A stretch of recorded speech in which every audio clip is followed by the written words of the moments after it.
Oi, pessoal. É, Vamos fazer mais um vídeo comentando a Ilíada a partir daquele livro A Selvagem Perdição, né? Aproveitando esse livro do André Malta, que faz que vê essa história pelo ponto de vista da arte, da perdição, né? Quando Aquiles foi desonrado por Agamenon, estar em perdição, está agindo sem saber o que está fazendo, né? Ele tomou a mulher, a escrava que estava com Aquiles. Aquiles então se retirou da luta, né? Aquiles entrou numa disputa, estava em disputa com o rei, aí foi desonrado e se retirou da luta.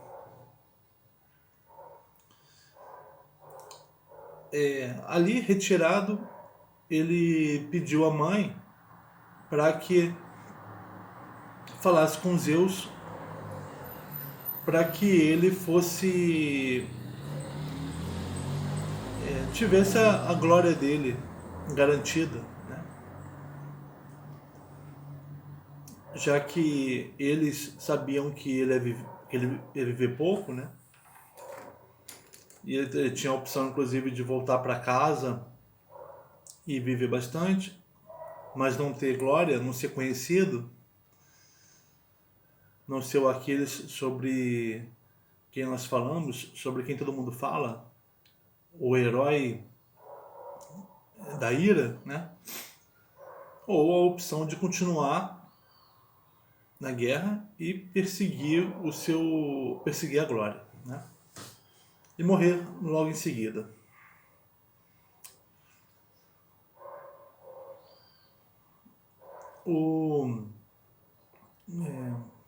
E aí Zeus concordou com Tétis que garantiria isso. Veja, o destino de Troia era cair, era ser tomada pelos gregos. E o destino é uma divindade acima até de Zeus, né? Acima de todos. Então você poderia pensar, bem, se o destino de Troia cair, então os aqueus vão passar por cima dos troianos, né? Podem vencer facilmente os troianos. Mas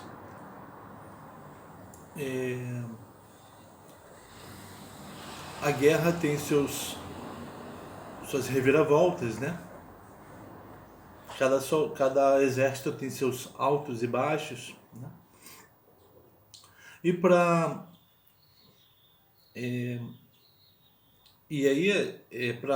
mostrar que, para explicar, né? Como é que os aqueus vão começar a ter graves derrotas na guerra, se aproximando inclusive da derrota completa. Para falar sobre isso, então, sobre a possibilidade do destino não se cumprir. Aí é que entra o destino de Aquiles,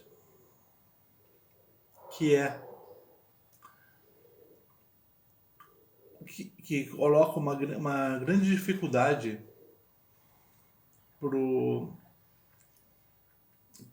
em que uma grande dificuldade é colocada para ele, né?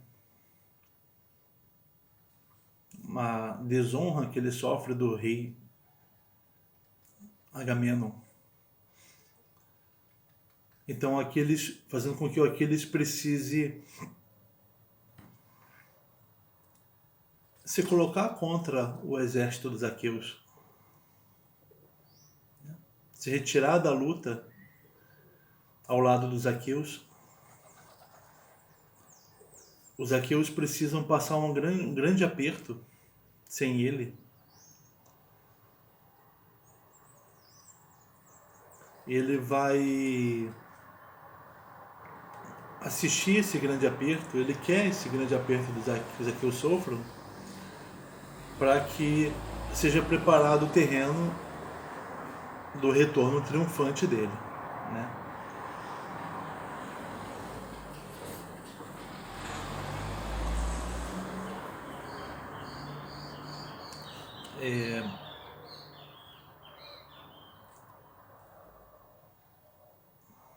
Você vê, então, aí quando Aquiles fala para a mãe fala para os Zeus, né, que ele garantir que ele terá a glória dele, né, mais adiante, e que para isso os aqueus vão sofrer muito.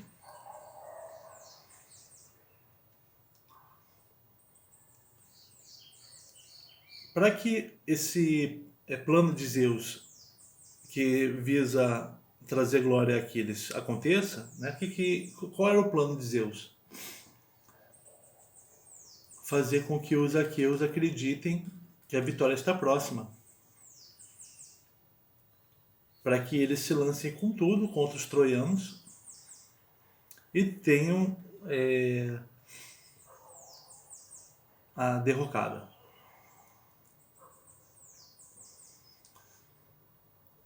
Zeus manda um sonho.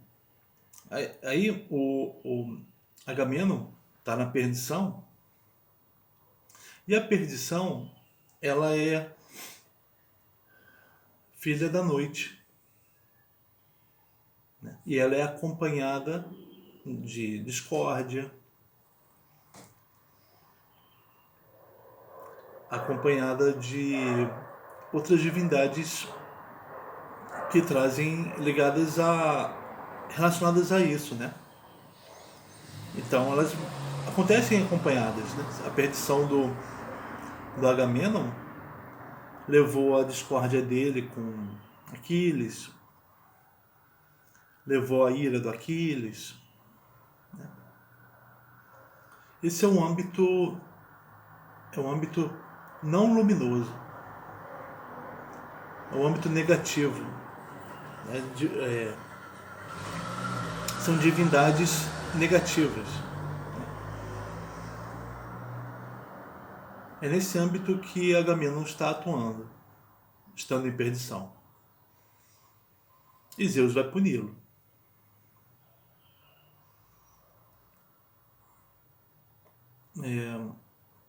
Zeus mandou um sonho, que também é filho da noite, né? Enganador pro Agamenon. Um sonho na figura do Nestor, que é o grande sábio, né, dos aqueus. Nestor apareceu para Agamenon durante o sono, quando ele estava dormindo, e falou: olha, os deuses se decidiram e não vão mais querer favorecer os troianos. Eles agora vão tomar partido dos aqueus, né, seguindo seguindo a preferência da Hera. Então, nesse momento, esse é o momento em que será dado aos aqueus vencerem, se eles atacarem com tudo os troianos. E não é digno de um rei ficar dormindo, né? O sonho dessa estocada no rei, dizendo: olha, aquele que comanda os homens não pode ficar dormindo. Ele tem que se manter vigia. Ele tem que pensar no que ele vai fazer. Ele tem que ser astuto. Assim como Zeus, que tinha que realizar a glória do Aquiles, estava acordado, pensando em como ele ia fazer isso, né? Então o sonho já mostra que aquele rei não age como um rei, não está agindo como um rei. Ele está agindo no âmbito antirreal, porque o rei deve agir de forma luminosa. E o rei, por estar dormindo, está estando tendo sido tomado pelo sono e pelo sonho, ele está no âmbito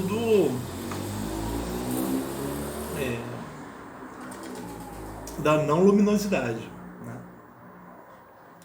O Agamemnon acorda, obviamente acredita no sonho, está muito confiante, então isso aí é o plano de Zeus para puni-lo. Zeus o engana.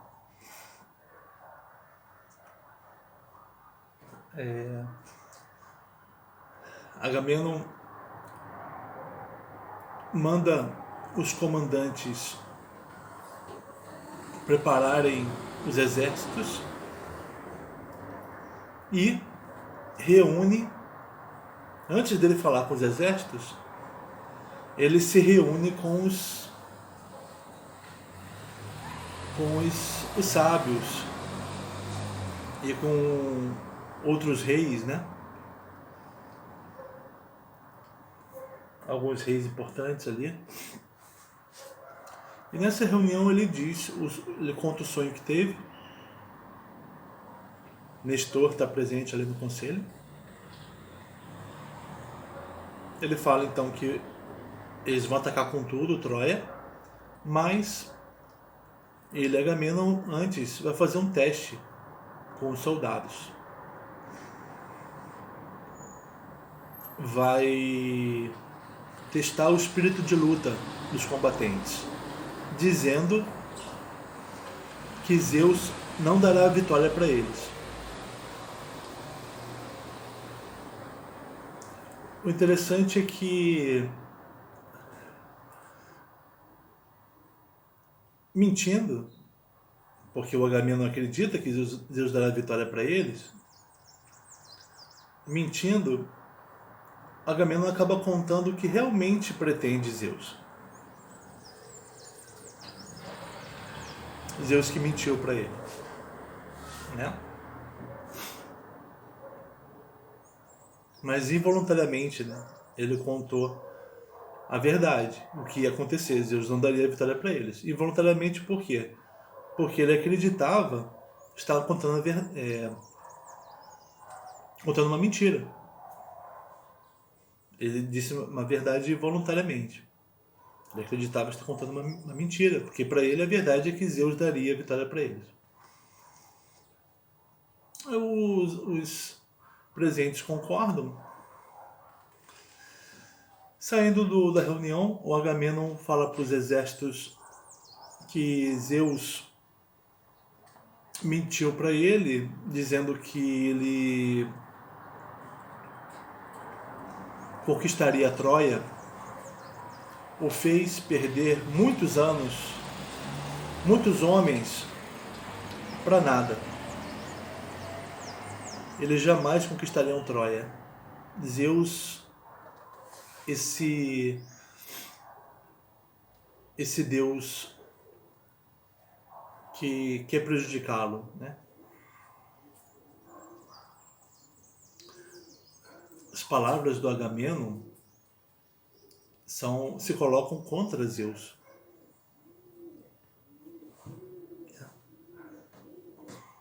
E repara que Agamemnon não tem contato com os deuses, muito menos com Zeus.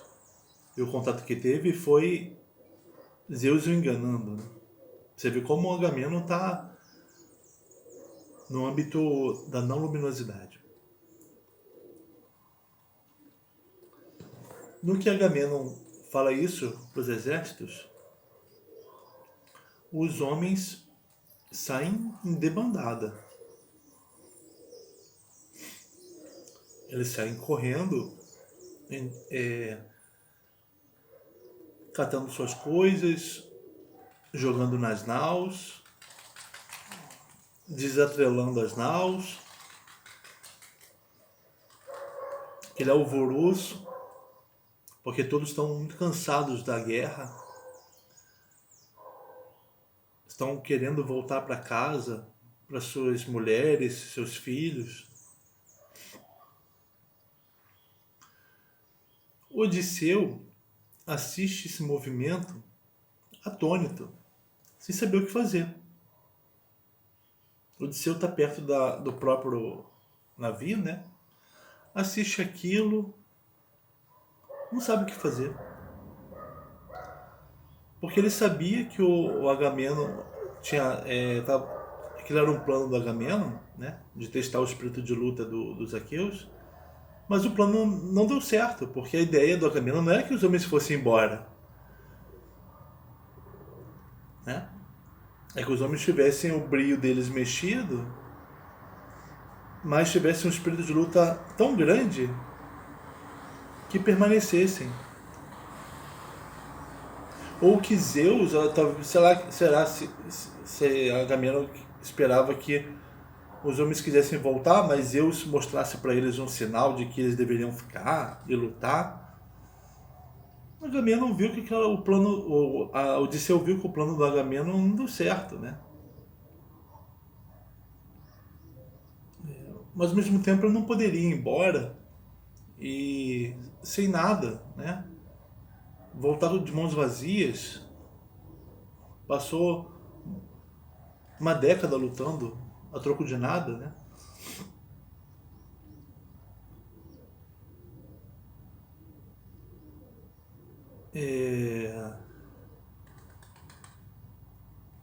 Hera, que quer a vitória dos aqueus, né? Não quer o retorno dos aqueus, manda rapidamente a Atena para trazer a inteligência de volta para os homens, para os aqueus. Porque o que está acontecendo é o âmbito da confusão, né? Olha a confusão que está armada. Agamenon em perdição, punido por Zeus, então, como? Sendo feito acreditar numa falsidade,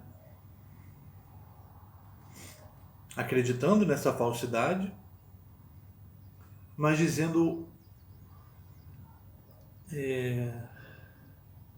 ele mesmo uma outra falsidade para os exércitos, tendo um resultado que ele não esperava. Olha a desinteligência, né? O desacordo reinante. Atena vai aparecer para trazer a inteligência, restaurar a inteligência, restaurar inclusive a realeza do Agamenon. Como é que vai acontecer isso? Atena aparece para o Odisseu. Odisseu, ele é rei, né, de Ítaca, é rei dos seus imediatos, e ele é subordinado a Agamenon. Odisseu é conhecido pela capacidade de persuadir as pessoas, por sempre ter uma voz suave e também uma voz que esclarecedora. Atena diz para o Odisseu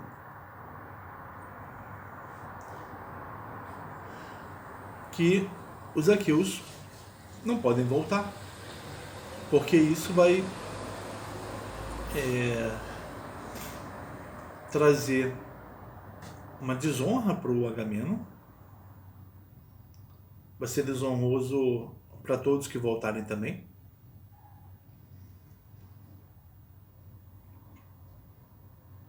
E que o Odisseu deve lembrar do começo da guerra, em que houve um sinal divino interpretado pelo Calcas, um profeta dos aqueus, sinal divino que era uma serpente que tinha apanhado 9 pardais, filhotes, e a mãe pardal. E essa serpente devorou os 9 filhotes pardais e estava devorando a mãe pardal. Segundo Calcas, isso significava, Zeus tinha mandado esse sinal para mostrar que 9 anos seriam consumidos, 9 anos dos aqueus seriam consumidos na guerra. Mas o 10º ano seria o último. O último ano consumido, portanto, o ano da vitória deles. Atena lembrou o Odisseu disso, mostrando então que a vitória estava próxima. Eles deveriam aguardar o cumprimento da profecia.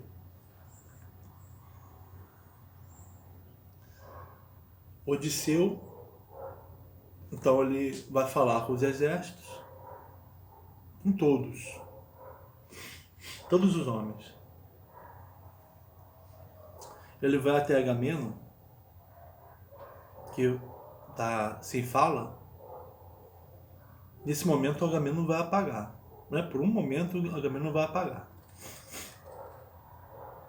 Vai dar blackout nele. O Odisseu pega o cetro do rei. Cetro que o rei tem para demonstrar o poder dele sobre os homens, para demonstrar que ele tem a palavra esclarecedora, que ele tem a autoridade. Ele vai tomar isso do Agamemnon e vai passar a ser ele próprio o rei. Ou melhor, ele não vai ser o rei, mas ele vai agir como se fosse o rei. Vai agir como um rei luminoso deve agir. Tendo o efeito reorganizador, a ordem vai ter que voltar a se estabelecer, porque está todo um caos. Vai ter um efeito ordenador e vai também conduzir o Agamemnon para a reabilitação da sua realeza, né? Aí o Odisseu, com o cetro, primeiro fala aos comandantes, manda os comandantes sentarem e conta para eles o que precisa ser contado, né? O que a Atena disse para ele. Que ele sabe que todos estão cansados e querendo voltar para casa, mas a desistência naquele momento é desonrosa e a vitória é próxima. E então esses comandantes deveriam trazer os seus comandados, reunir os comandados, reordená-los, fazendo-os sentarem.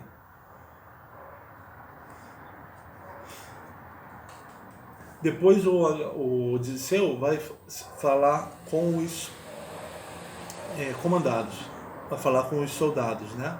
As multidões. E dirá que vai dar uma bronca neles, né? Vai falar que eles devem obedecer ao rei. O homem comum deve obedecer ao rei.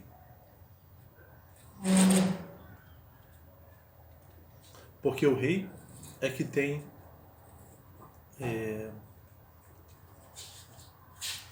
a clareza do que deve ser feito.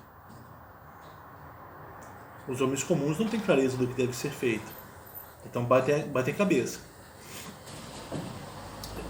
Todos devem obedecer ao rei. E o rei é um.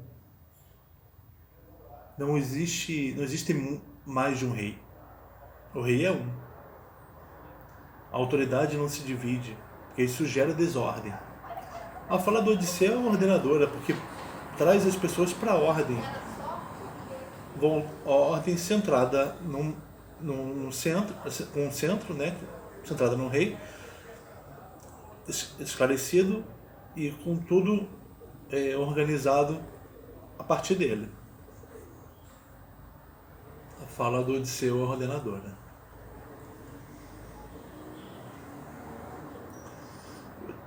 E aí os homens escutam, o Odisseu dá bronca neles, fala que são desavergonhados, né?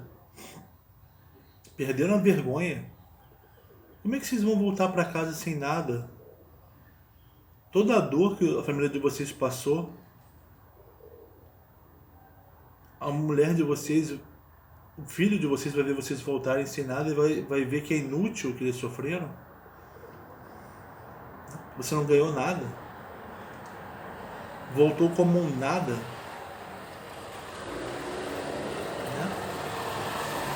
Nem como perdedor. Porque o perdedor, ele tem a história para contar de que ele lutou com tudo.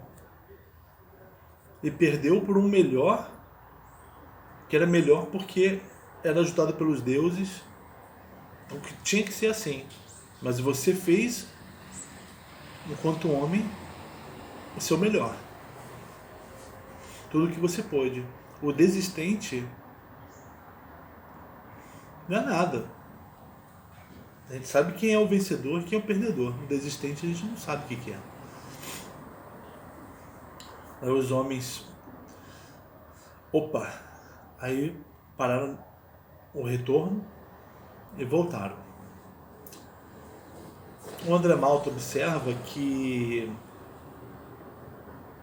Olha como ficou próximo, os aqueus ficaram próximos de desistirem da guerra.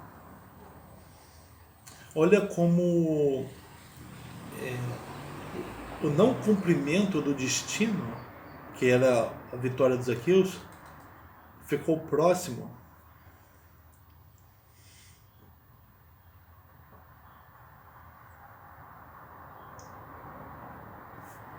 É interessante porque há o destino, mas há a presença da possibilidade dele não acontecer. Há sempre essa possibilidade.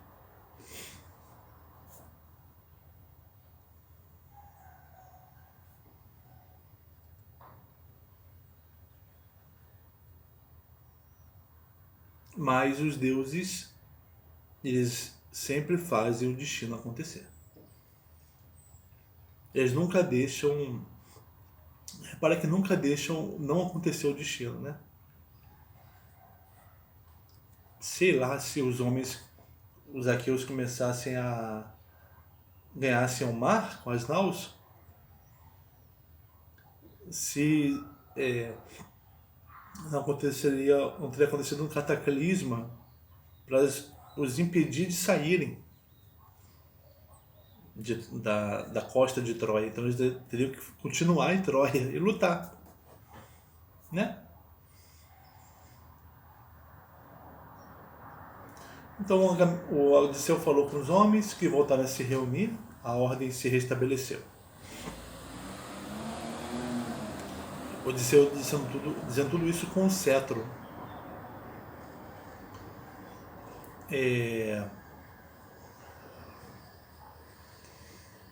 Ele está mostrando como um rei luminoso age.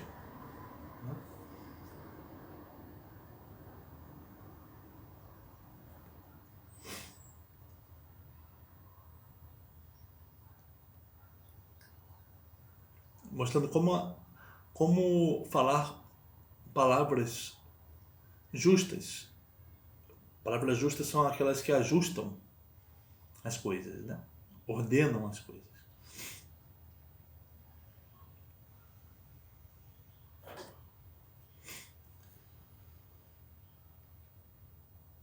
E uma das coisas que o Odisseu fala pros homens é que aquilo tudo era um teste, né? Do Agamenon. Acabou que, se você observar assim no todo, o teste funcionou do Agamenon, porque os homens tiveram seu espírito de luta aumentado. Os homens não foram embora e tiveram o espírito de luta aumentado no final das contas, né? Mas por um caminho torto, diferente do que o Agamenon esperava que acontecesse.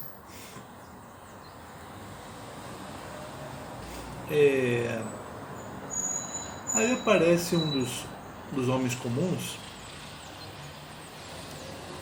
que resolve voltar à desordem. Tércites. Eu lia sobre o Tércites no canto 2, né? Isso tudo é o canto 2 da Ilíada. E eu via, nossa, olha como a fala dele, olha que figura, né? Abjeta. A aparência dele é monstruosa, ele é todo deformado. E a fala dele é debochada. E ele fala coisas semelhantes às que o Aquiles disse pro Agamenon, de que o rei, aquele rei, só pensa nos próprios ganhos. O Tércites também fala, mas o Aquiles, ele mesmo é um rei. A fala dele é ordenada. O Aquiles,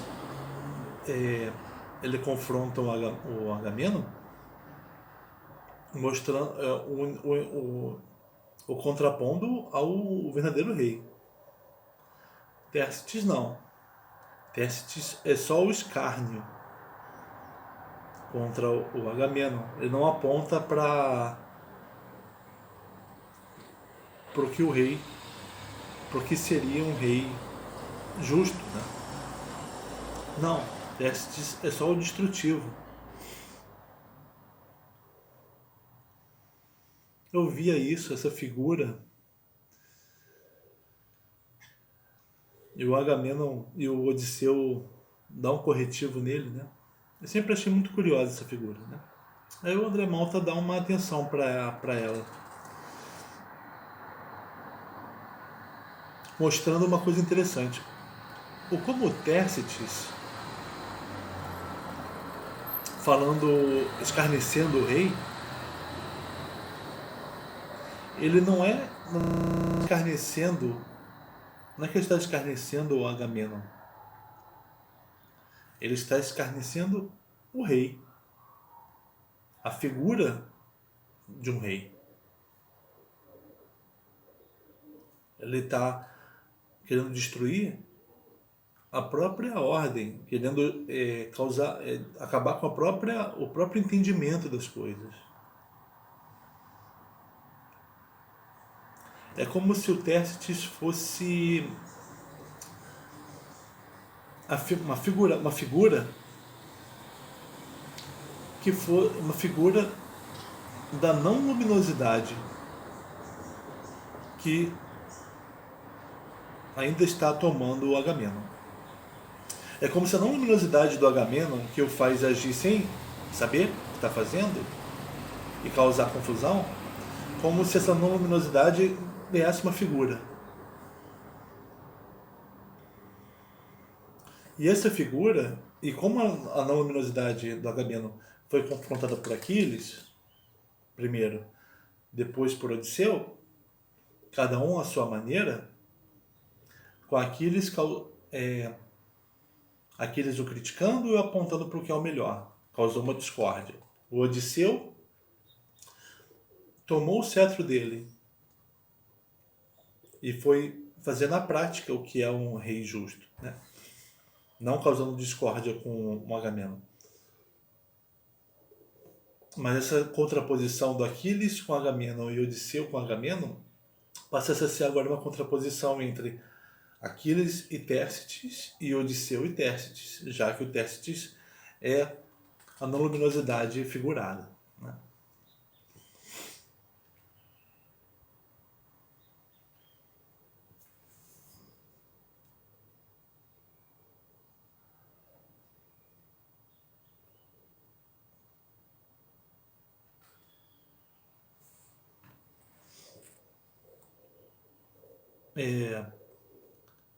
Aí o Odisseu dá um corretivo, bate no Tércites, né?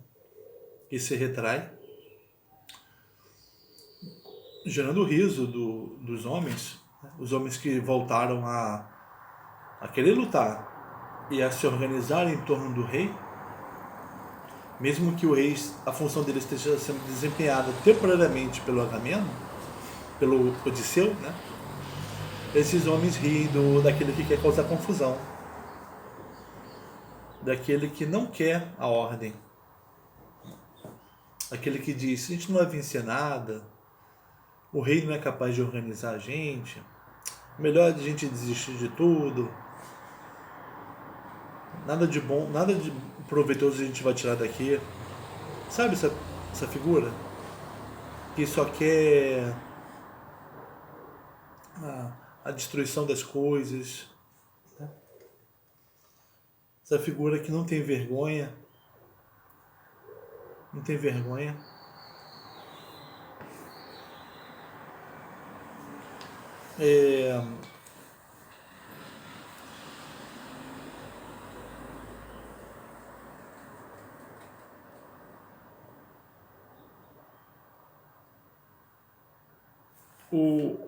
Então, por fim, o Odisseu vai falar com Agamemnon, né? Devolve ele o cetro e diz para o Agamemnon, relembra para o Agamemnon aquele sinal divino, né, de que eles venceriam Troia, a vitória está próxima, e que o Agamemnon deve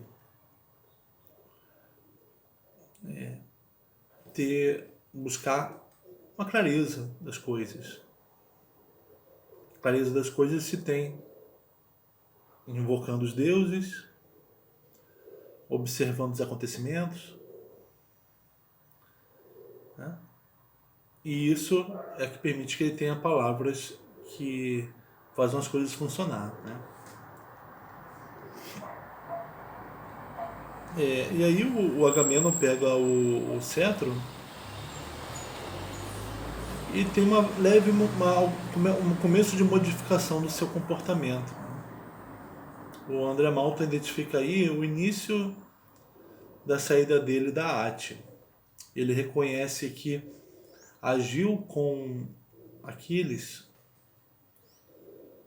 tomado pela perdição, né?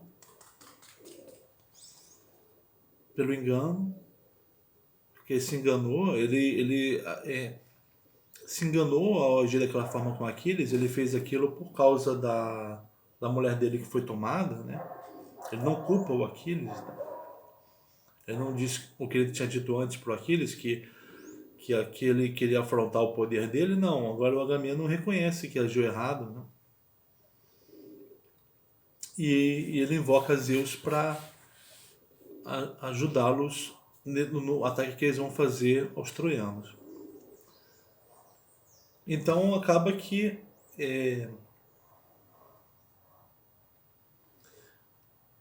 o dia termina, ou tarde como ele começou, com Odisseu acreditando que eles vão vencer a guerra agora, naquele momento, né? E acreditando que Zeus está favorável a eles. Só que ele ainda ele não está livre da perdição. Por quê? Porque Zeus não vai dar a vitória para eles agora, né? Zeus vai causar a grave derrocada dos aqueus. Não a derrota, mas uma aproximação com a derrota completa. É isso que Zeus vai realizar. E Agamenon não sabe. Então Agamenon está em perdição ainda. Né?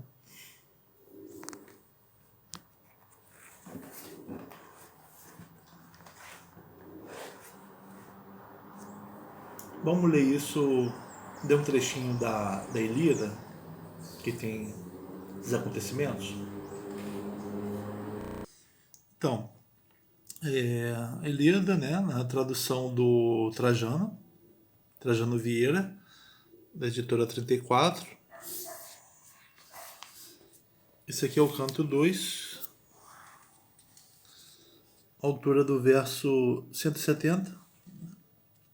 Atena, vê Odisseu, um ícone de Zeus na astúcia, imóvel. Não tocava a nave negra, belo convés.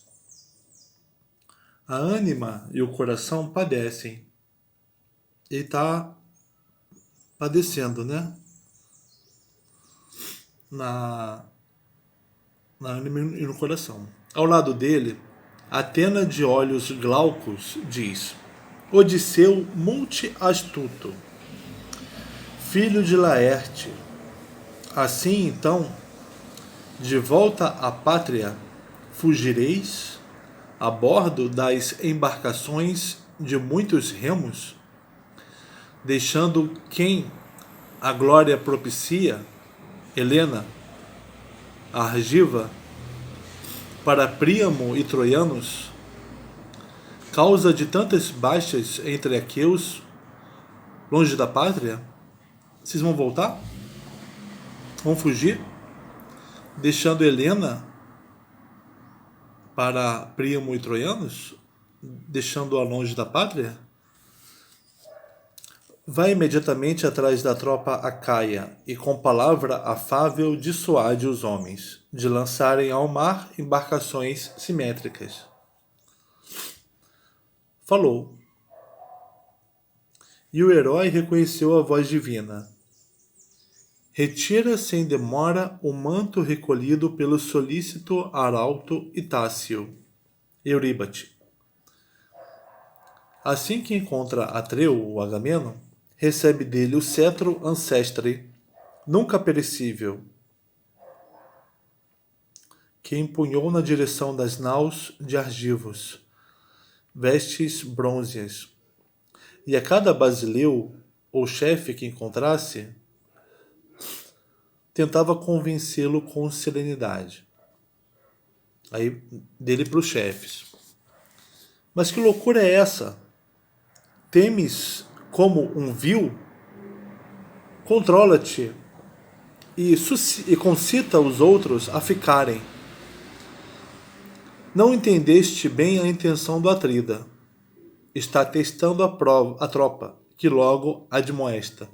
Ele chama a atenção para os chefes de que aquilo tudo era um teste do Agamenon.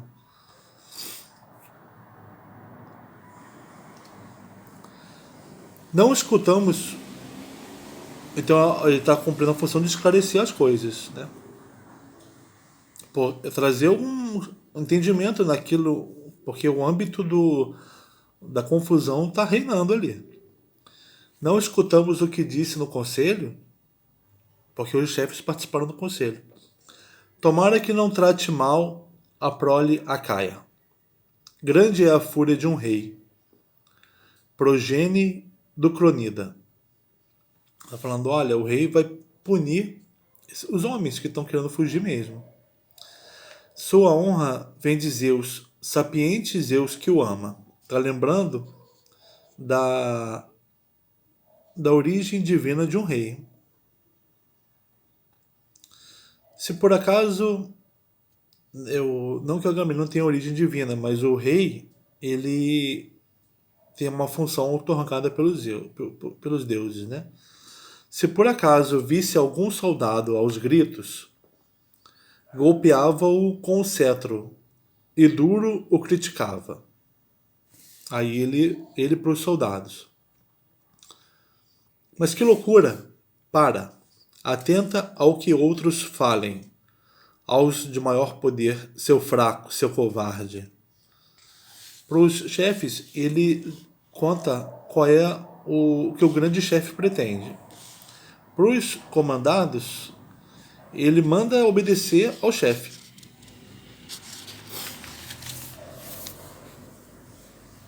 Eis uma nulidade na assembleia e guerra. Não cabe a todo aquele ser basileu, e é ruim a divisão do comando. Que haja um líder só, um rei que recebeu de Zeus sutil o cetro e as leis, a fim de que decida como agir. Sua fala impõe-se à tropa e novamente na ágora a multidão surgia dos navios e tendas tumultuando, como a onda do oceano rumorejante brame na orla, e o mar ribomba. Todos então sentaram quietos na assembleia, excetuando um, Tércites, palrador incontinente. O Tércites usa a palavra de forma desmedida, né? Lembra do Aedo na corte do rei Alcino, que fala a partir das musas e tem uma fala ordenada que causa alegria nos presentes, faz eles esquecerem da dor. E lembra das sereias, que tem uma fala incontinente, né? Uma fala desordenada, uma fala que causa desordem. Tércites é um desses, tem a fala que causa desordem. Um vasto renque de vocábulos alojava no peito, ao acaso, inepto e desconexo para o rol dos reis. Ele é o anti-rei. O rei deve agir, deve falar causando a ordem. Ele fala causando desordem. Ele é um palrador. Ele fala qualquer coisa. O que lhe parecia ser o sumo era bufo. Ninguém mais bronco em Ilion. Ele era desordenado, inclusive, na aparência. Pro grego, o homem é uma unidade, né? Não é uma separação entre físico e alma. É tudo a mesma coisa. Então, o corpo ordenado também ele tem atitudes ordenadas. E ele tem uma fala desordenada e o corpo dele é todo desordenado também. Ó, coxo, vesgo, ombros tortos impondo ao peito. Em ângulo agudo, culmina o cocoruto. Ele tinha aquelas cabeças em cima afinadas, né? Em ângulo agudo, culmina o cocoruto. Um raro pelo erguia-se. Por Odisseu e Aquiles era odiadíssimo. Com ambos se indispunha. Porque Odisseu e Aquiles têm falas ordenadas, são homens belos. Contra o Atrida, o Agamenon, agora estridulava injúrias. Grande era o rancor dos Dânaos contra o rei, mas não o explicitavam. Os combatentes têm rancor contra o rei, né? Como ficou claro quando Aquiles disse que o rei só pensava em si mesmo, não pensava nos ganhos dos homens, né? Queria lutar apenas em benefício próprio, mas não explicitavam. Por quê? Porque os homens lutam por algo além, né? Lutam pela glória deles.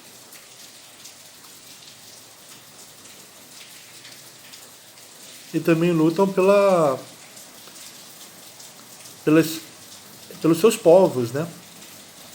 Pelo nome dos seus povos. Então eles não ficavam confrontando o rei. Mas Tércites, como não se importa, não tem nada para se importar dele e de um lugar que ele pertença, então ele quer destruir. Tércites, ao contrário, o acusava aos brados. Atreu, do que reclamas? Queres mais o quê? tens carradas de bronze em tua tenda, inúmeras mulheres sob a tenda, as mais especiais destinadas por nós, quando invadimos urbes, e desejas mais ouro, que te traga um teucro domador de cavalo pelo filho que eu, ou um aqueu, o tenha conduzido preso, ou uma fêmea nova para possuir em teus enleios reservados. Ele está reduzindo a realeza do Agamenon apenas o ganho pessoal, né? O que poderia ter sido sugerido pelo próprio Agamenon quando ele discutiu com Aquiles, mas que não é o que um verdadeiro rei faz, um rei justo faz. O rei justo, ele não é mesquinho, ele não está preocupado só com os bens, né? Está preocupado com a vitória.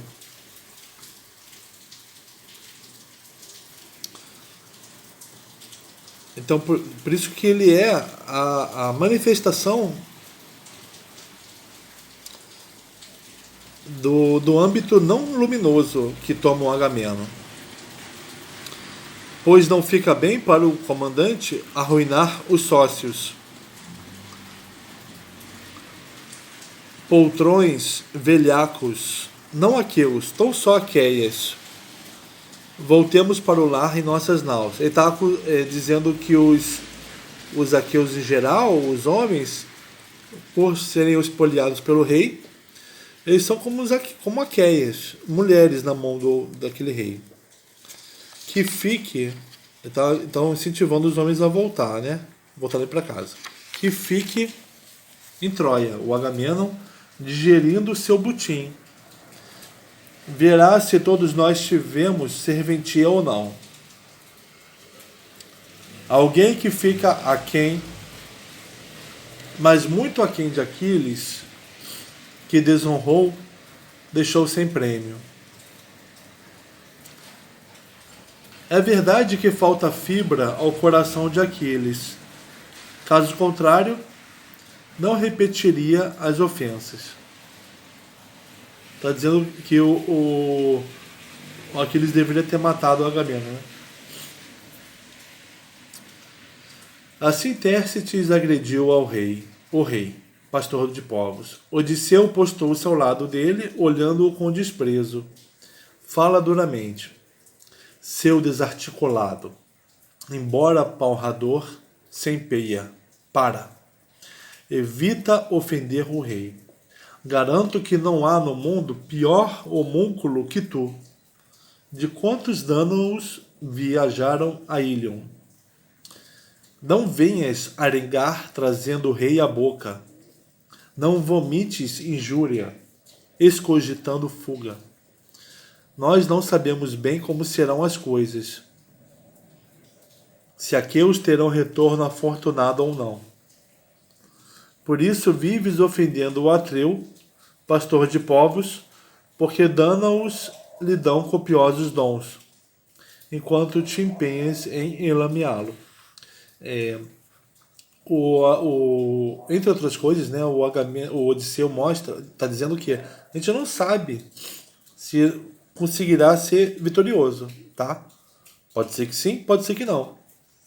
Mas isso que você está fazendo, ofendendo o rei, está causando a nossa derrota.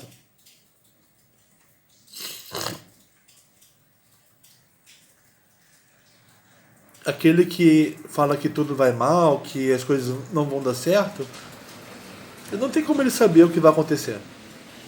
Só que ele quer realizar o mal.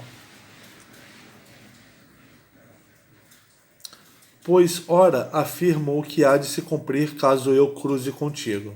Olha, ele não sabe o futuro da guerra, mas ele sabe o que vai acontecer com Tércites. Com esse teu ar de sons. Suma a cabeça do ombro de Odisseu. Telêmaco não possa mais chamar-me pai, se eu não puser a mão em ti. Se não, arranco tua roupa, o manto e a camiseta, que o pudor protegem, para te remeter de volta às naus velozes, excluído das reuniões, golpeado por vergastas. O rei justo, ele invoca os deuses, ele considera os deuses como aqueles que guardam o destino do que vai acontecer. Então o rei justo, ele sabe que ele não pode imaginar o que vai, saber o que vai acontecer. Isso é com os deuses. Mas cabe a ele ser digno da ajuda dos deuses para conseguir fazer o que ele quer, para conseguir ter o sucesso. Falou: meteu o cetro no costado e no ombro de Tércites, que se contorce em meio às lágrimas. Um hematoma salta de suas costas sob o cetro ouro. Ar apalermado senta-se e retém, apoplético, o mar de lágrimas. Embora aflitos, os demais aqueus gargalham, e alguém, mirando seu vizinho, então dispara. Os feitos de Odisseu são incontáveis, seja como notável conselheiro ou guerreiro. Mas nada bate o que ele fez nesta jornada, troncando ultrajes de um arengador de Araque.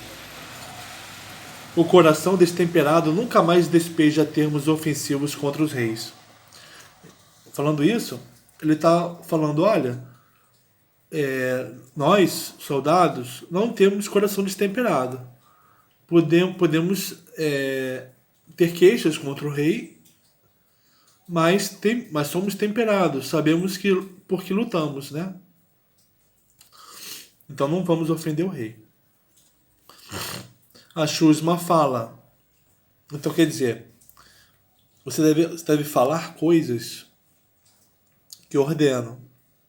Você não deve falar coisas que não ordenam. Tem volta e meia aqui dizendo: que palavra passou pela barreira dos teus dentes?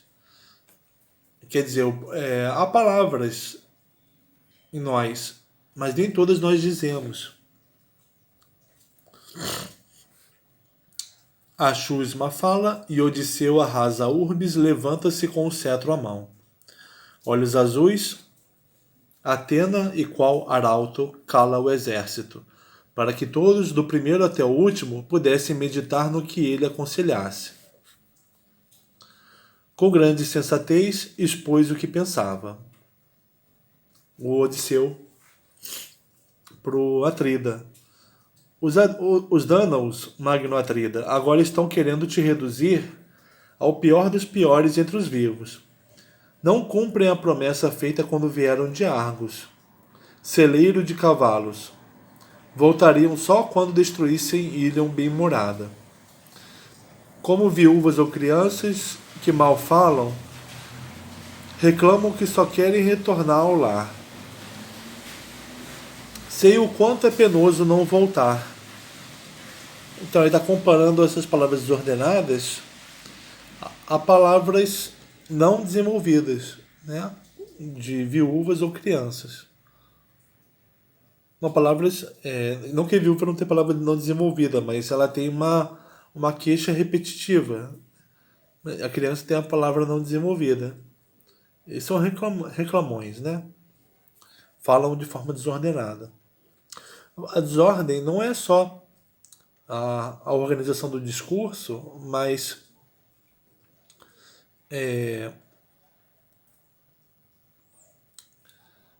a fala é entendida como uma ação, como uma intenção, né? Tércites falou, o que ele falou pode ser entendido, mas a intenção dele é de trazer a desordem, né? Então, uma fala ordenada, ela é ordenada como um todo. As palavras e suas intenções. Um mês. Como é que é? Sei o quanto é penoso não voltar, ficar. Um mês tão só distante da consorte, em nau, de muitos remos, à mercê da tempestade no inverno, em mar revolto, é algo que entristece. Já se passaram 9 anos desde que aqui chegamos. Não se pode criticar que argivos busquem o navio bojudo, mas é vergonhoso retornar de mãos vazias. Resisti, meus amigos. Então, Odisseu está reconhecendo perante o rei do sofrimento dos guerreiros. Primeiro ele falou da desordem do discurso, depois ele reconhece o sofrimento dos guerreiros, depois ele vai falar da vitória que está próxima.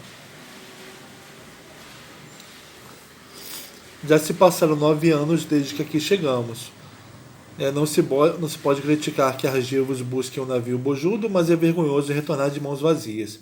Resisti, meus amigos, só um pouco mais, até que as previsões de Calcas se revelem falsas ou não. A todos nós que as Queres não mataram, isto todos conhecemos bem. Ontem ou anteontem, na Áulide, reunimos as naus que arruinariam Príamo e os troicos. Em torno da fontana, perto de um altar, oferecemos a hecatombe aos imortais.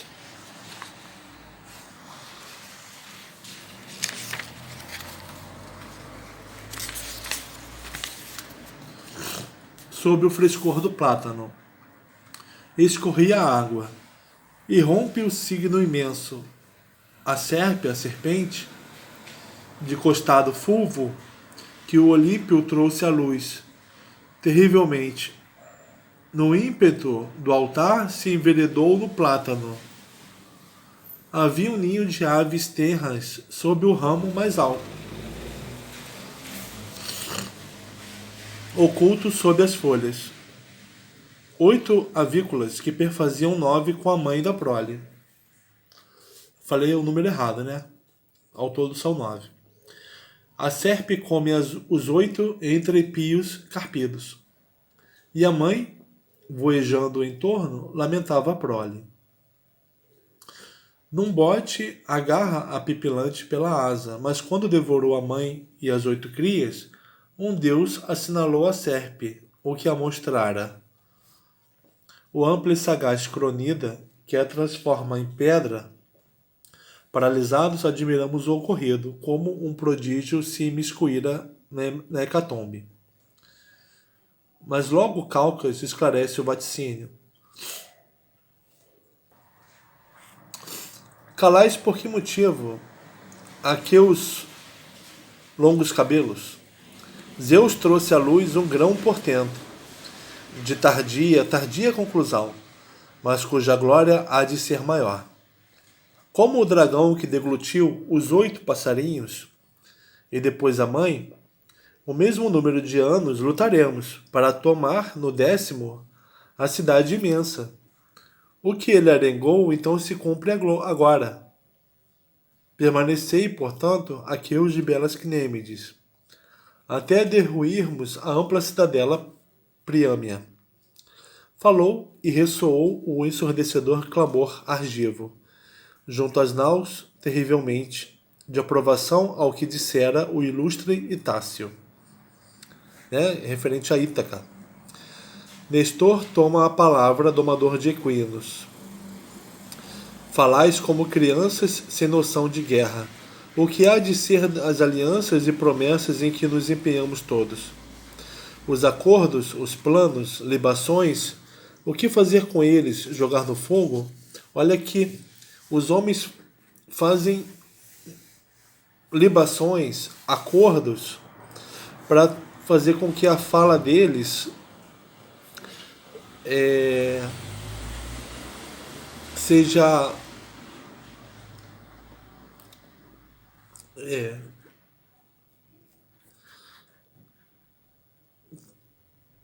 ordenada, espelhando a ordem do todo.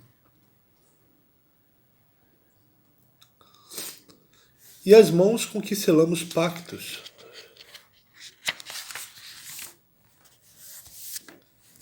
Nós somos bons na briga de palavras, ruins de decisão. Briga de palavras, discussão, a gente sabe fazer muito bem. Agora, ordenar as coisas a gente é ruim. Por isso aqui nos retardamos. Atreu, põe tua brava têmpera à frente, de Aqueus, no prélio atroz, como antes ocorria. Deixa que 1 ou 2 pereçam, esses dânaos que montam planos sóis. fadado ao fracasso. Ó, quem age por conta própria,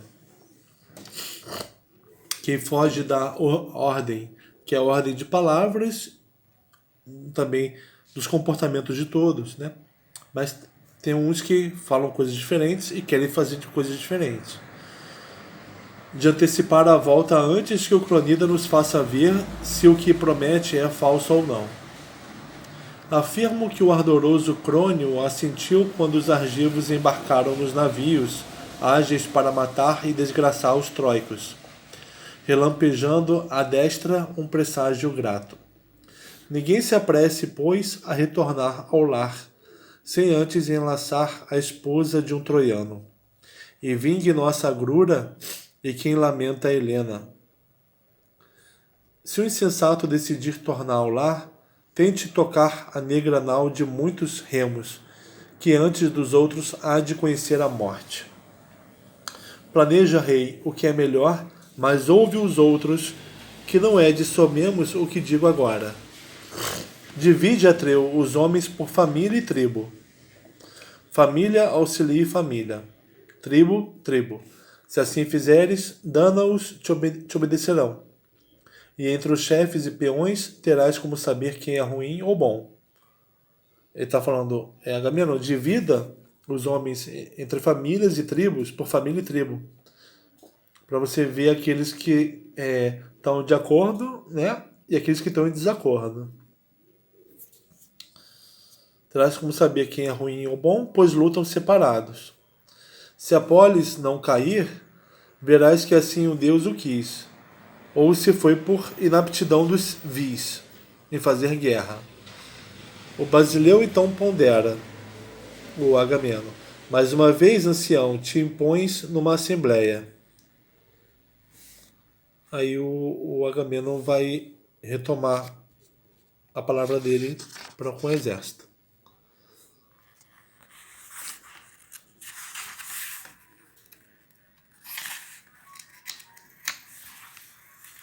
Tá bom? Então a gente volta no próximo vídeo.